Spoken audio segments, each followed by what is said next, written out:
స్వామిశరణం స్వామీశ్వర త్రిబులెస్కి వెళ్ళిన ప్రేక్షకులందరూ నమస్కారం. మనము అయితే మన ఏ గురువులు చెప్పిన రెమెడీస్ ఫలించాలన్నా కూడా కేరళ పద్ధతిలో నేను చెప్తున్న రెమెడీస్ ఫలించాలన్నా కూడా మనకు అతి తొందరగా ఫలించడానికి మన గ్రహస్థితిని బట్టి ఉంటుంది అన్నమాట. కొన్ని తర్వాత కొంతమందికి తొందరగా అవుతుంది, కొంతమంది జాతకరీత్యా ఇలాంటి రెమెడీస్ మనం చేస్తున్నా ఏ పరమైన ఏ విధంగా ఎలాంటి కార్యక్రమం మనం రెమెడీ చేస్తుంటే ఆ రెమెడీ తొందరగా ఫలించాలంటే కొంతమందికి ఫలించేది, కొంతమంది తొందరగా అవుతుంది.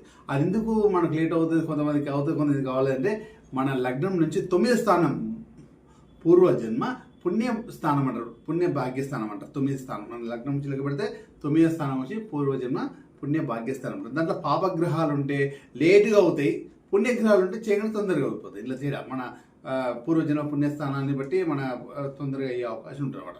ఎందుకంటే మన లగ్నం నుంచి 9వ స్థానం లెక్కబెడితే అలా పాపగ్రహాలున్నా లేటుగా పోతే పుణ్యగ్రహాలు ఉన్నాయనుకో, చంద్రుడు కానీ బుధుడు కానీ గురుడు కానీ శుక్రుడు కానీ అలా ఉంటే మనం చేయడం ఇట్టే అయిపోతాయి రెమెడీస్ ఏవైనా కూడా. కొన్ని వేరే మన కుజుడు కానీ శని కానీ రాహు కానీ కేతు కానీ ఇలా కొన్ని పాపగ్రహాలు ఉంటే మన లగ్నం నుంచి 9వ స్థానంలో అవి మనకు ఏ రెమెడీ అయినా లేట్ అవుతుంది. అది జాతకరీత్యా చూపించుకొని ఎలాంటి గ్రహాలు ఏ స్థానంలో ఎక్కడ ఉండి చూసి అప్పుడు మన రెమెడీ చేసినట్టయితే తొందరగా సక్సెస్ అవుతుంది. ఏ పూజ అయినా ఎవరు చేసినా కూడా, ఏ గురువులు చేసినా కూడా పూజ తొందరగా ఫలించాలంటే ఇదే కారణం. ఇది ఇలా ఉంటే తొందరగా అవుతుంది, ఇలా ఉంటే కొంత కావాలన్నమాట. అంతే. ఒకటేసారి అవుతుంది, కొంతమందికి 100 సార్లు చేసిన కావు. కాకపోతే ఇది ఏ విధంగా చేస్తే బాగుంటుందో అది 2 జాతకరీత్యా గురువును సంప్రదించి పుణ్యస్థానాలలో నేను చూసుకొని ఆ స్థానం నుంచి రెమెడీ చేయడం సూపర్గా జరుగుతుంది. స్వామి శరణం.